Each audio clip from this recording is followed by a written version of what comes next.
Now I'm more tiffed off than before I started on this project. I have to keep recording, getting stuck, shutting down, and starting all over again because my brain just does not want to cooperate with me on sometimes. So I'll try to maintain a little bit more of a composure this time, I guess. Um, Dampen down on some of the emotions and just see if I can just kind of like tread my way through this thing lightly. Maybe I won't be under such pressure to do all this stuff rapid fire that, and I'm still sounding like I'm totally tongue-tied, and I guess I could partially chalk that up to the fact that I am kind of feeling a little droopy-eyed and stuff, and yeah, any excuse, right, man? Yeah, so, but yeah, I'm gonna have to get off here pretty soon anyway because I got a driving test to take tomorrow, or at least I'm going to try to anyhow, while I get my motorcycle, get it some much overdue um, maintenance work so I can get it back up to specs so I can be ready for the next go around here. And I'm going to try finally to get myself licensed for something on four wheels, which if I do manage to pass that, then it's going to come in quite handy, uh, given the fact that I may actually need access to a bona fide motor vehicle within the next couple of months. So cross our fingers on that one. But anyway, what got me to get back on this thing for so soon, and yes, I'm still sort of like in semi-hiatus right now. I'm still not really focusing or concentrating much on doing the random extemporaneous stuff as I was normally used to doing for a very myriad of number of reasons. So anyway, I'm sorry. I'm just embarrassing myself all the heck right now because, like I said, I just hear myself just tumbling and stumbling all over myself that I'm going to feel somewhat ashamed of actually uploading this. But if you can deal with it, then I guess that's all good. But I'd like to be in a better situation to where I can actually get my thoughts to flow a bit more smoothly and more clearly. But anyway, enough on my another day in the life of my brain synapses firing 6,000 rounds a second, and my brain and my tongue having the difficult task of trying to keep up with the pace and trying to avoid from getting myself in another brain lock routine. So I decided to break in on this one just real quick because I just got irritated again with hearing more agenda fraud BS. And I was in the process of listening to some uploaded videos in the background that my fiance was trying to get me to have a listen at while I was working on some other projects.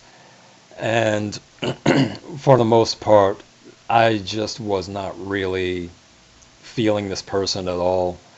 There was a lot of ignorance, a lot of misinformation, a lot of standing as though they were an authority on certain historical facts and situations, and just, at least from my perspective, making a complete ass of themselves. But simply because of the fact that very many people actually feel the exact same way or have the same opinion as she does or appeals to some of the same resources, then I can't really be all that indignant about their lack of understanding simply because of the fact that it is quite widespread. But none of that was really getting to me so much. I mean, some of it was to the point where I just kind of had to come back in and just started blurting out like where she was just so in error about so many different things, and shouting out the right answers and correct answers as though somebody was actually listening to me. But after a while, I just decided, let me go ahead, let me finish doing my little fizzle here and get it all squared up and out of the way. Until she got to the point where she started hitting on two of my pet topics, one being homosexuality and the other being feminism. And in this particular instance, this commentator decided that she wanted to fuse the two together and make the declaration that that both groups actually share a similar detriment as far as how they're perceived and how they're accepted within society. And her declaration was that homosexuals, and black women specifically, are the most sexually oppressed people in the country. Yeah, I'll let you think on that one too. But I didn't need time to think on it though, because I just like, whoa, hit the brakes, throw up my hands and yell, check. Because, correct me if I'm wrong, but doesn't the whole baby mama drama thing, the whole thing that we do with out of wedlock births and just wild I still can't say that word. Lasciviousness. Is that how you pronounce it? I don't know. I'm gonna have to figure it out some other time because I don't use the word very much. So I can be excused for not really knowing the proper pronunciation of that. So just chalk that up as one of my little things on my to-do list. But yeah, anytime that we ever hear these terms used or we think about the whole concept of single mothers on welfare or children going hungry because of the fact that nobody's really there to have like a father in their lives or anything of that sort. Again, like I said, correct me if I'm wrong, but isn't that a situation that we overwhelmingly seem to place into the laps of, or that we identify with African American females? I mean, I am correct about that, aren't I? So my question then is this. If it's a proven and well documented fact that African American females are notoriously overrepresentative of the whole single mother, baby mama drama, out of wedlock children, unmarried, all that good happy stuff, if African American women are at the threshold of being representative of that fact, maybe my logic gears are just not oiled properly or something, but I would think that that would be an indication of somebody who is sexually liberated, not oppressed. I mean, after all, it is the female who decides whom she gives her sex to. Am I right or am I right? Of course, I'm right.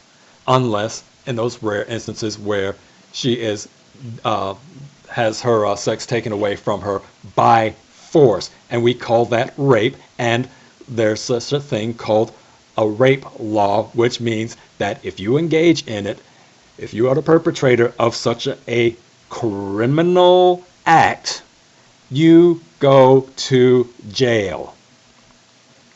And it would seem that the concept of sexual oppression would be more in line with rape than it would with some woman who just strips out of her panties, throws her legs up in the air, and just lies on her back and says, "Oh, come on, big buck stud, come do me." Am I missing something here? So where's this whole sexual oppression thing come from? Why are we still trying to make excuses, not just for women in general, but in this specific instance, this person wanted to declare that it's African American women, that it's black women who are the most sexually oppressed, and all I ever see running around are just out of wedlock black babies all over the place, and everybody whining and complaining about the government ain't doing enough for them. Somebody gotta pay. They need to take care of my babies because I ain't getting no child support. He's the father of my baby Maury and he don't buy no Pampers. Oh yeah, and not to be outdone, of course, this same person tried to pull the same little routine about, oh well, there are more white people in welfare than there are black people. Yes, that's true, if you're talking about actual numbers. But we are not discussing actual numbers, are we? No, we are talking about proportionality. That by a factor of a rating system, there are by far a greater concentration of black people on welfare and black single mothers than there are of the white counterparts or any other counterpart for that measure. Look them up. They're the facts. They're the stats. I don't lie and I don't make this stuff up.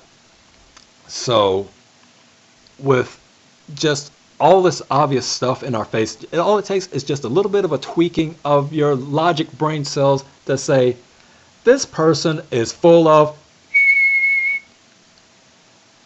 Because how are you going to declare that somebody is sexually oppressed when they keep giving up the draws, as they say?